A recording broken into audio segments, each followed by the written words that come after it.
And blessed to be part of your day, Kevin Miller in the morning, KIDO Talk Radio, joined by our friend Dave Petzo, being held over by our friends at Channel 7, welcoming the return of Maggie O'Mara, which I'm sure we'll hear a lot about today. But Dave, welcome. Good to have you with us. Thanks, Kevin. Yeah, I hit every light on the way in. How about that?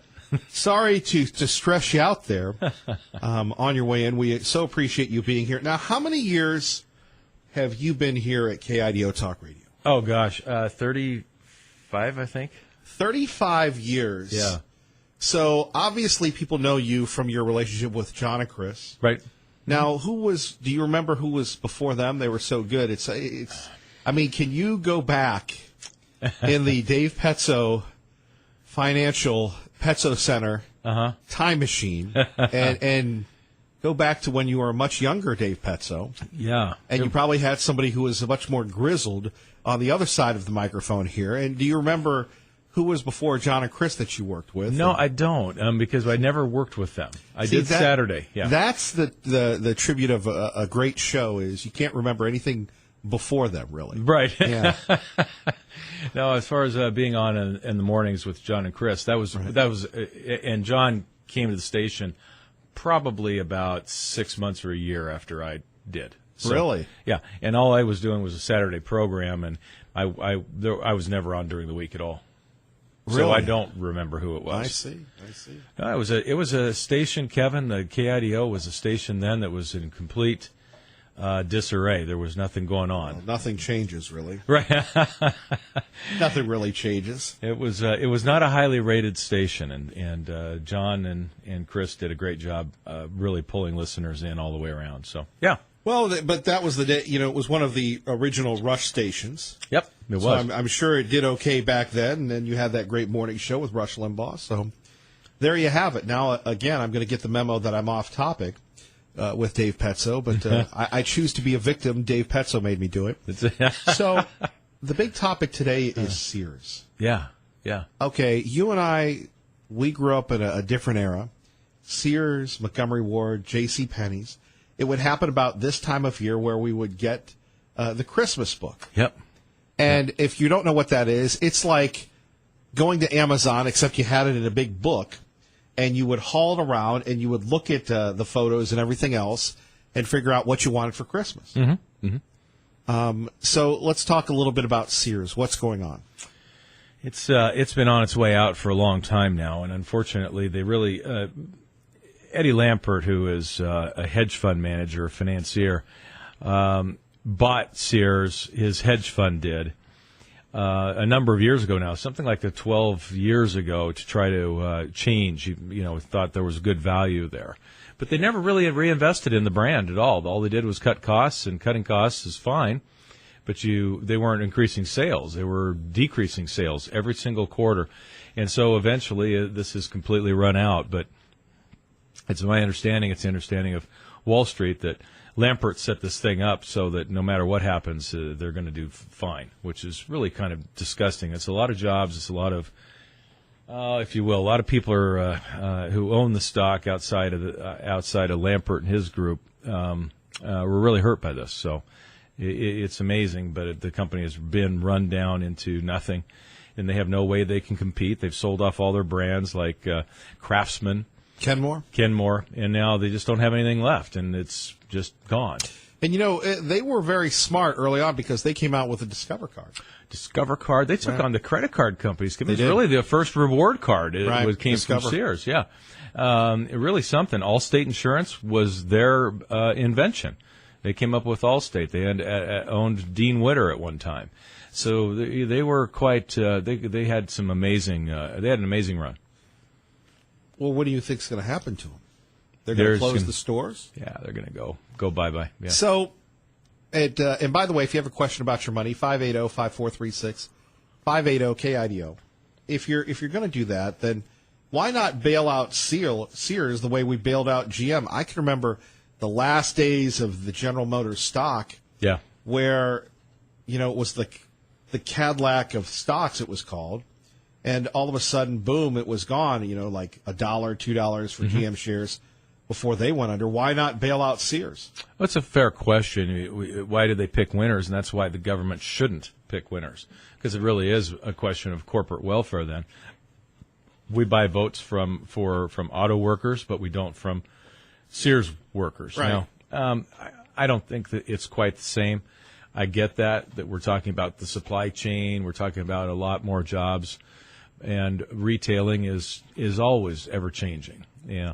And well, can you attribute this to Amazon?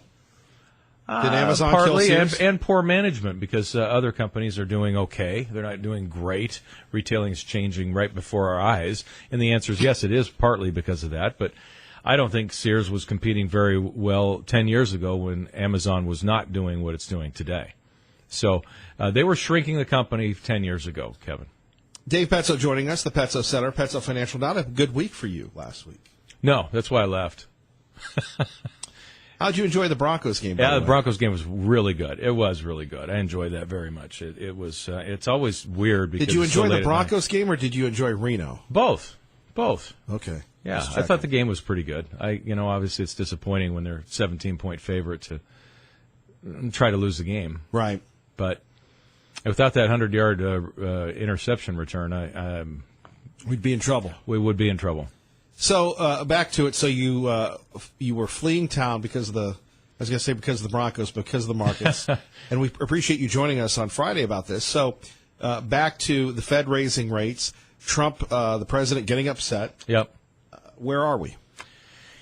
Kevin, these things happen, and I know we talked about that on Friday, but I do want to reiterate, because we're always looking as human beings for an explanation why something happens, why the sky is blue. We want to know these things.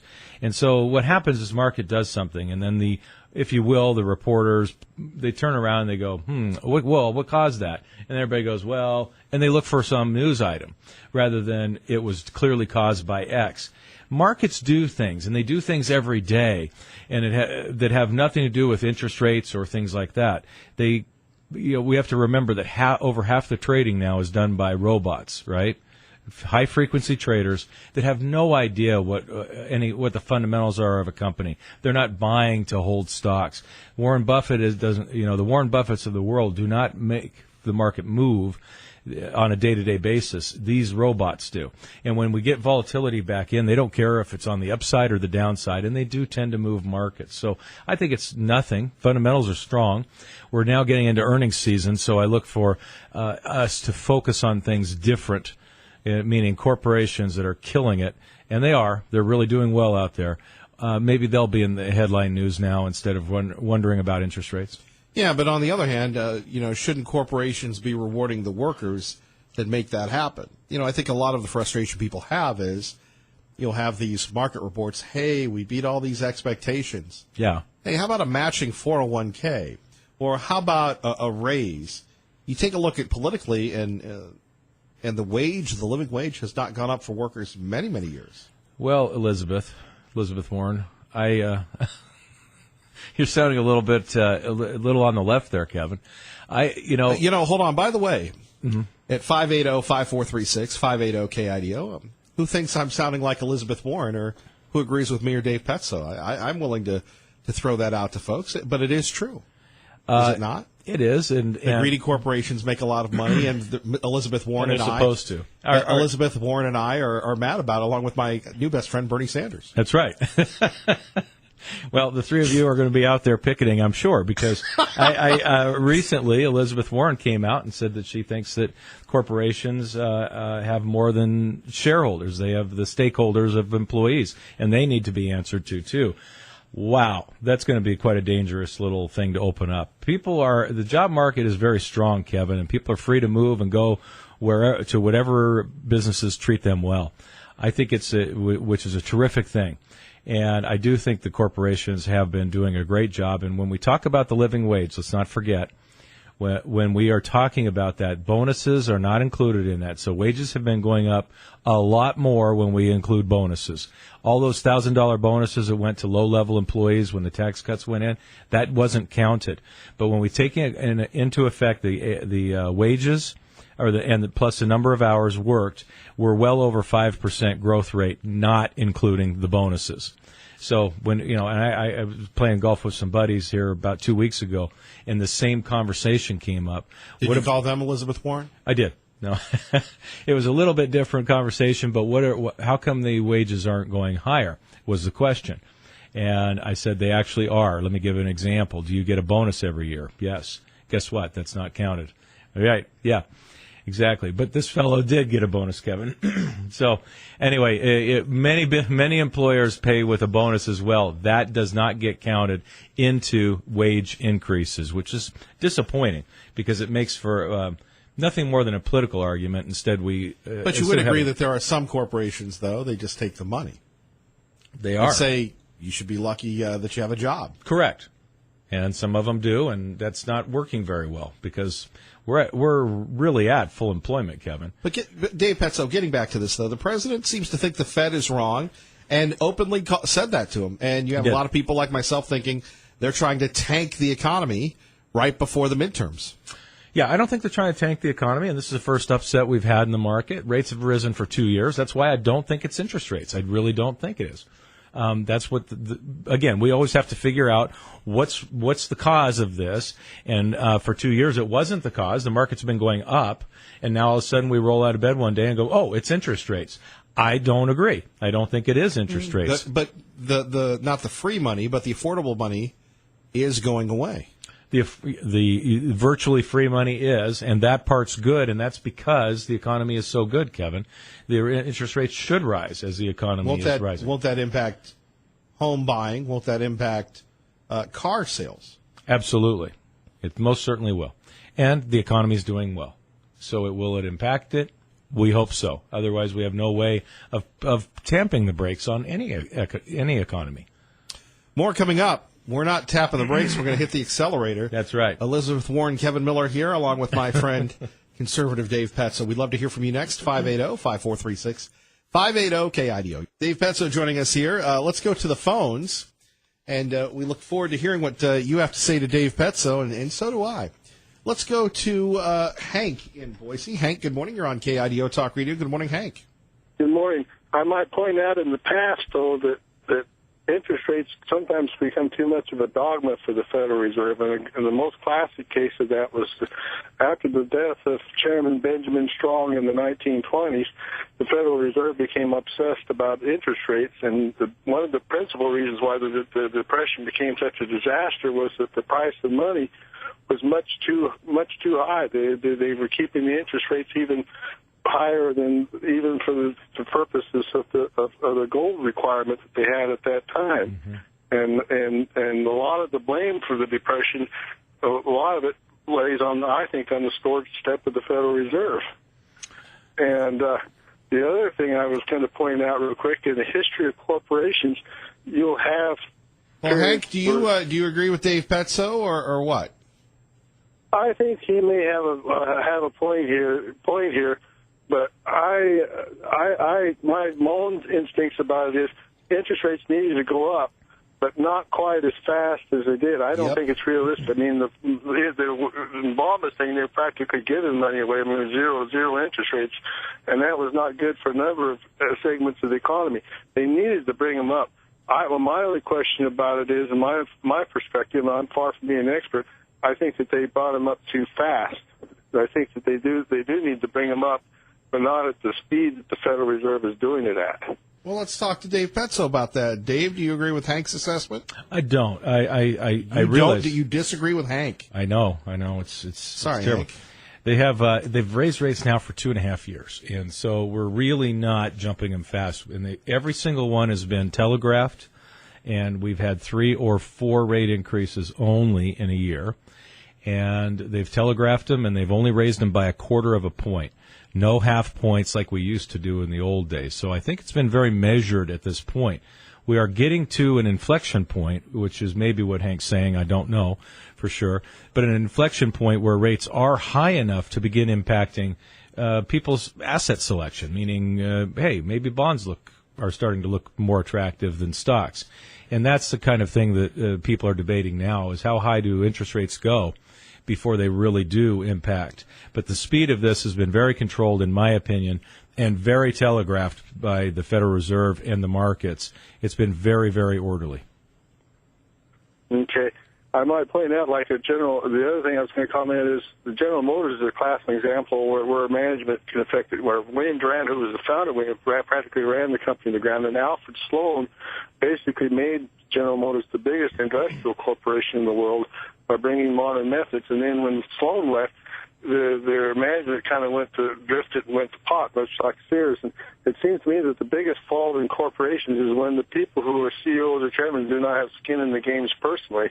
Mm-hmm. A lot of times, companies suffer because of that. Like Mr. Johnson at Albertsons practically ran Albertsons down in the tenure when he was CEO, and he came out of it with a nice parachute. And I think a lot of times that there needs to be some sort of better accountability for company performance with CEOs. Hank, great call. We appreciate it. Let's go to Chuck in Boise with Kevin Miller and Dave Petzo. Good morning, Chuck. Good morning. How are you doing? Hey, so I think something else that's being forgotten is one of the things that I was taught when I first started getting into the market is the two times that you look for these kinds of adjustments besides what's going on with the federal is you've got your quarterly or your annual adjustments that are taking place, and also this is an election time, and anytime you have an election, the market gets very volatile and does drop. So I just thought I'd throw that in my 2 cents. Well, your 2 cents is always welcome, Chuck. Thank you. Thank you. Bye-bye now. Bye-bye. All right. There is some volatility typically around elections. So Chuck brings up a good point. There are many things out there, and we try to put our finger on one or two, and there's many different factors to why the market does something, and sometimes it just does it. It doesn't do it because of a fundamental reason. Tom in Nampa. Tom, good morning. You're on KIDO Talk Radio. Well, good morning. I don't think the Fed is reckless, as the president claims. So keep in mind that the interest rates were so low for so long that these are still historically low interest rates. And it's just been, as your guest there said, 0.25%. The Fed's kind of in a box right now because it's usually used interest rates to cool an economy that overheats and brings inflation up. But they can't do a whole lot because with a $21 trillion national debt, if we even get to 5% cost of government debt, it's going to be take $1 trillion. And as it is, the interest on the debt has raised $100 billion just in the last 2 years.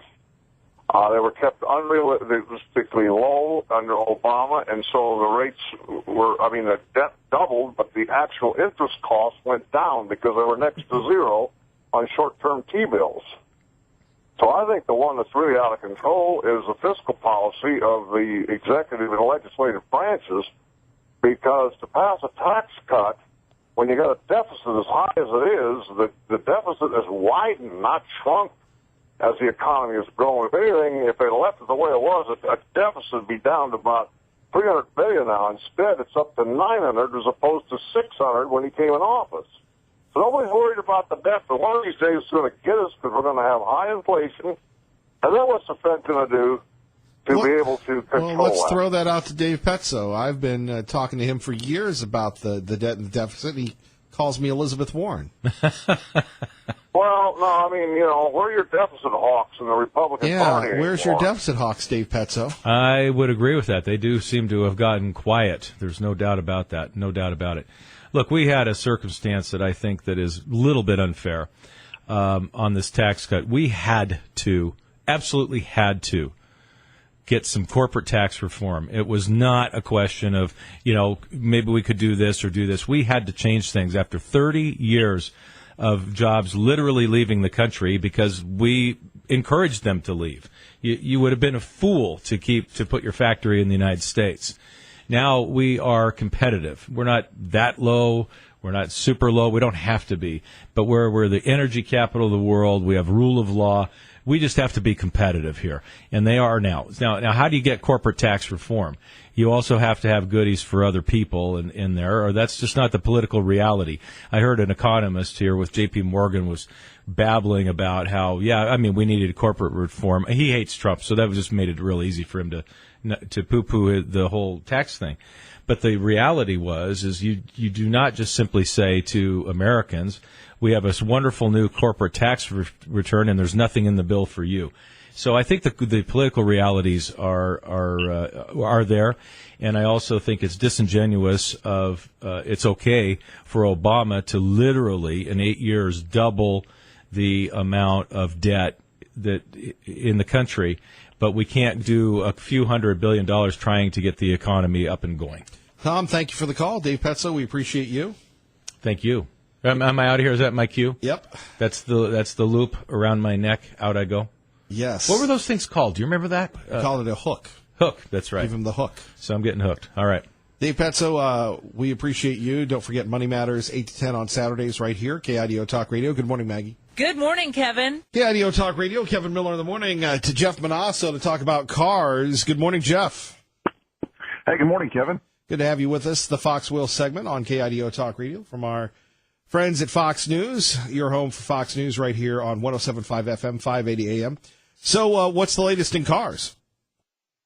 A couple of different things. So the National Highway Traffic Safety Administration is pushing back on Tesla's claim that its Model 3 is the safest car ever tested.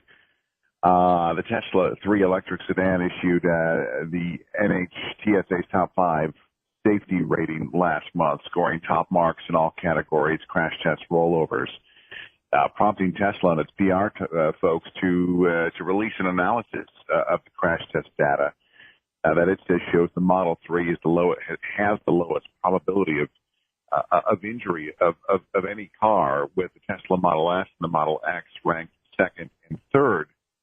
That, of course, prompted the NHTSA to issue a clarification saying that the results of the crash test and rollover resistant assessments are combined into basically it's like an overall safety rating. And a 5-star rating is the highest safety rating a vehicle can achieve, though the NHTSA doesn't distinguish safety performance beyond that rating, and thus there really are no safest vehicles out there.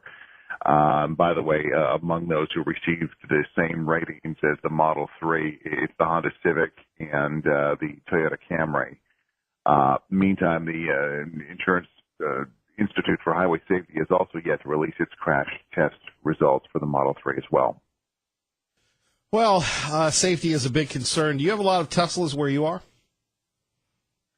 Generally, yes. I mean, I work in downtown Chicago, so we do. Yeah, I see a lot of Teslas. It's not nearly as many as I see of, say, your standard sedan, Kia Optimas, Honda Accords, things like that. But there definitely are a lot of Teslas out there. Yeah, they seem to be growing more and more. And do you see the Tesla stations, which I found interesting? Like in Nevada, you see them more frequently. But even in Oregon and throughout the Northwest, we are seeing more of these stations that, you can go in, get something to eat, and charge up your Tesla. Yeah, they're popping up more and more, and that's the thing. When you have a Tesla, you rely solely on electric power. So if you're going to be driving a Tesla from, say, San Francisco to New York, you've got to build in these. You've got to map these spots where they have these stations, and then you've got to build in the charging time into your time. You can't just fill up and go. You've got to wait, and you've got to charge these things. So that's one of the things you do definitely have to think about. But they're neat cars. Can Tesla mass produce the Model 3 like it says it's going to? I think that's one of the biggest problems that it has, plus the ongoing stuff that Elon Musk is dealing with, but we'll see. Do you see a lot of them in where you're at in the mountains? Because I remember when I lived in the mountains, and this was a couple decades ago. It was always Toyota 4Runners and Subarus and Jeep Cherokees, and there wasn't a lot of sedans. There wasn't a lot of cars like that. There was a lot of pickups. Is that kind of still how it is in the mountains? I have to tell you, I think the 12 states that I've lived in, this is the state with the most pickup trucks that by far. you go someplace like, let's say you go to Scottsdale and it's Beamers and Mercedes and Teslas or what have you. Here it's not just 150s, but 250s, 350s, 3500. I mean, they're big, massive pickup trucks. And it amazes me how proficient the folks are at parking them. They'll do the backup and they just whip it right in. It's amazing. Oh, yeah. I got it down. Is this the best time to buy a car historically? Are we getting into that season? Year-end sales. Yeah, I mean, we've talked about this. I mean, usually the year-end sales starts, late summer and then go run through, the end of the year. I mean, you could even find some great deals, in 2019 January, trying to get rid of all of the 2018 models. But this generally is a good time. It's a great time, to look for, dealer incentives, 0% financing, the cash incentives and things like that. And, these cars are marked down very, very, very low. I mean, even around invoice price. So, depends on what you want and, the availability of this particular vehicle that you're looking for, but deals are definitely out there. Jeff Manasso, Fox News Radio. Thank you very much. Thanks, my friend. Thank you. Appreciate Jeff Manasso. Of course, when you hear Fox News on the radio, anything associated with Fox, you're listening to either 107.5 FM, 580 AM, KIDO Talk Radio. A couple things going on, and this is a topic, again, I seem to be getting my news sources from Mrs. Miller lately, and I don't know if that's a good sign or a not-so-good sign that, our spouses are always there for us, and obviously the most influential people in our lives. But so last night she says, hey, did you hear the story about the Fish and Game Commissioner? And I go, no, the Patriots are on. And she continues telling me that it's the story we see in the paper. And here's the headline from Chad Kripe. Idaho Fish and Game Commissioner Blake Fisher shared photos of his guided hunting trip in Africa with friends and colleagues. Now, he returned last month expecting they'd appreciate his success. Instead, several former Fish and Game commissioners are pushing for his resignation.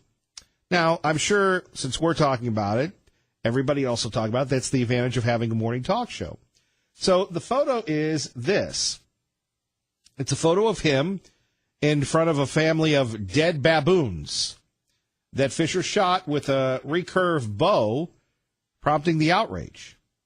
Now, look, people always say, well, Kevin, are you a hunter? Are you a fisher? Are you a slappy? I'd probably say a slappy. And people have a right to do these things. In the world we live in today, if you're an elected or appointed official, it's probably not a good idea to post these things on social media. Or you're going to have to face the outrage. Now, instead, you've got Fred Travey. And Fred, if I mispronounce your last name, my apologies. You can go back to my phonics teacher in third grade. She just didn't do a good job. I can't remember her name, but I always want to say it's something like lasagna. But anyway, he was the Fish and Game Commissioner from 07 to 15, wrote Fisher an email asking him to resign to shield the commission as an institution and hunting as a legitimate tool of wildlife management from the harm that is sure to come. I'm sure what you did was legal. However, legal does not make it right. He got this, the paper got it. Obviously, it was leaked to them. Sportsman-like behavior is the center pin to maintaining hunting as a socially accepted activity. And then it goes on and on. So if you kill a bunch of baboons in, where is this again? Where do the baboons hang out? Africa? If you kill the baboons and you take a photo of it, and look, in Idaho, we have people that have had the pictures of themselves with the dead deer, the dead elk, the dead wolves. Well, who was it a few years ago? They had a big picture of themselves killing a wolf or a deer, and then people were mad about that. But at 580-5436, 580-KIDO, no, you think about this. What this guy did was legal. He was in Africa, and they must be paying him pretty well for him to be able to go to Africa to shoot the baboons. Now, not to be flippant about the baboons. I'm sure the baboons are nice. They're wonderful people. They're wild, and the people do hunt them. Then you've got another person, Keith Stonebreaker of Lewiston. Now, he was a former commissioner back in the 70s and 80s. Now, he says a public apology would satisfy him. I don't know. Does this outrage you? if this causes you pleasure, what's the issue? I mean, what's the issue? If it not for this commissioner, somebody else would have killed the baboons. But because he's with Fish and Game, and it's about hunting, should he be held to a higher standard? This is one where I'm going to punt on. I'd like to hear what you have to say. They killed a whole family, including small baboons, and I think that's revolting. It puts a bad light on us. If you kill baboons in Africa, really, what does that have to do with what's going on in Idaho? We go to Doug in Mountain Home on KIDO Talk Radio with Kevin Miller. Good morning, Doug. Good morning, Kevin. Yeah, I wish I'd have chimed in and heard more of this story, but I was wanting to talk to that Dave Petro, is that his name? The guy on the money, about the Fed. Is that how you say his name? Dave Petzo. Yeah. My feelings is with the Fed, I mean, and you guys have heard me say this before, they're a private entity. They own the printing presses. And correct me if I'm wrong, but that's what I have been taught through the years and read. They own the printing presses. They print our money. And I've seen them do this before, and I think it's because they don't want somebody just like President Trump to succeed. And they're going to do whatever they can to make it a mess for him. And that's my take on that part of it. And I think the more they put interest on it, the more money they rake in.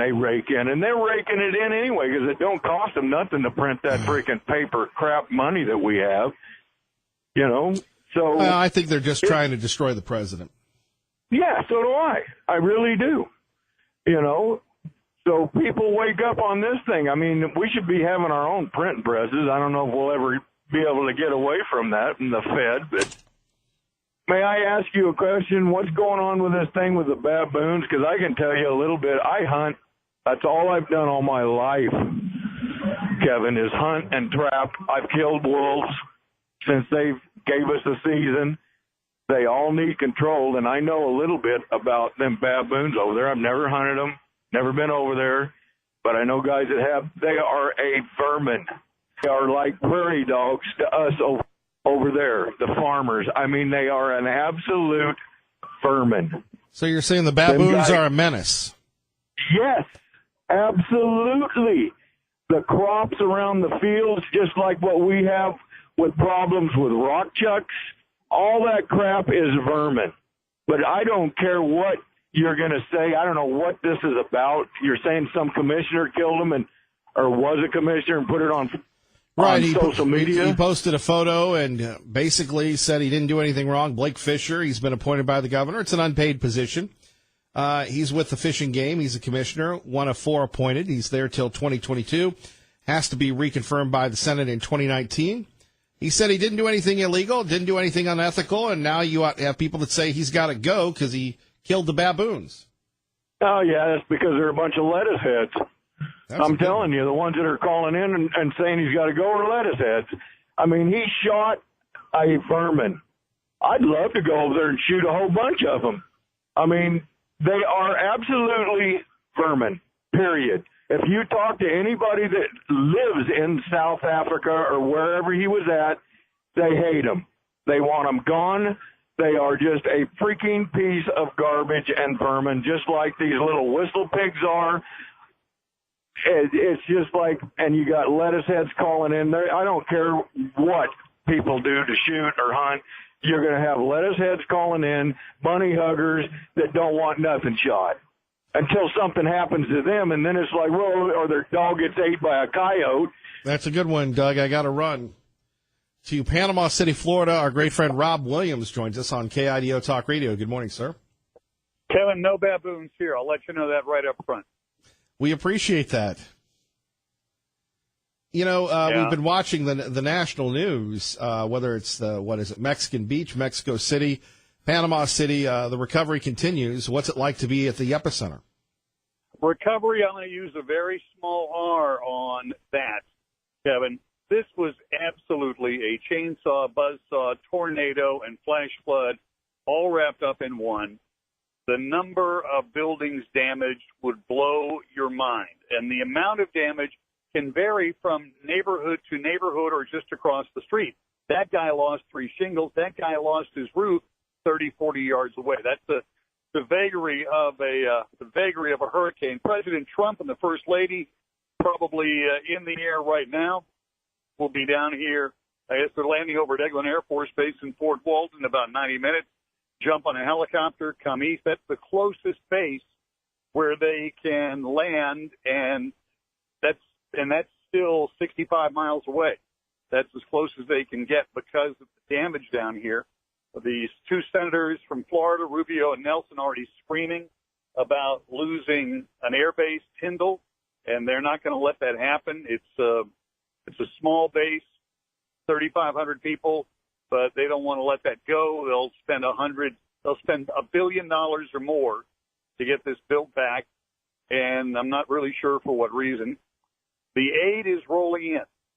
That's the best thing I can tell you.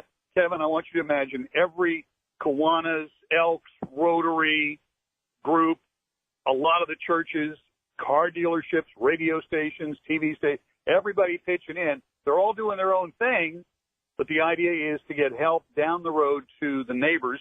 And I'm based in Pensacola, so it's 100 miles or so, about a 2.5-hour drive, a lot of stoplights. And we're taking aid to the area right now. Some churches are one-on-one, and that makes life a lot easier. FEMA is in full motion. They're in hyperdrive right now. Everything is pouring in. And the stories you see about people hungry and need water, Kevin, this is one disaster thing we have down here on the beach. The first 72 are on you. The first 72 are on you, food, water, whatever. 72 hours, the government can get everything rolled in. That's the state and the feds. And a lot of people apparently have been asleep for about 15 years because they've never heard it. They were crying on Saturday, oh, we don't have anything to eat. We don't have any water. Sir, we told you to do that. Most everybody has done that really have. Well, Rob, we will continue to check in with you. Stay safe. I'll try to, buddy. In the meantime, I'll be looking for those baboons if they're down here, okay? Thank you, sir. Take care. Right on. All right, our friend Rob Williams joining us from Florida. Max in Garden City, thanks for your patience. You're on KIDO Talk Radio. So a guy shoots a bunch of baboons, and now they want to run him out of office. Isn't this America? You got a bunch of gun-grabbing PETA types with way too much time on their hands.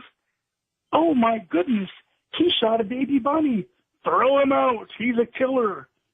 But you know what? Where are they getting their beef and their pork? Are they just too cowardly to do this themselves? They're not going to go up there and shoot Babe. They're going to leave it up to the untouchables to do their dirty work. Am I right? I'm with you on that. I mean, look, I live off the land. That means I go to the supermarket. But so the guy shoots the baboons. He didn't do anything wrong.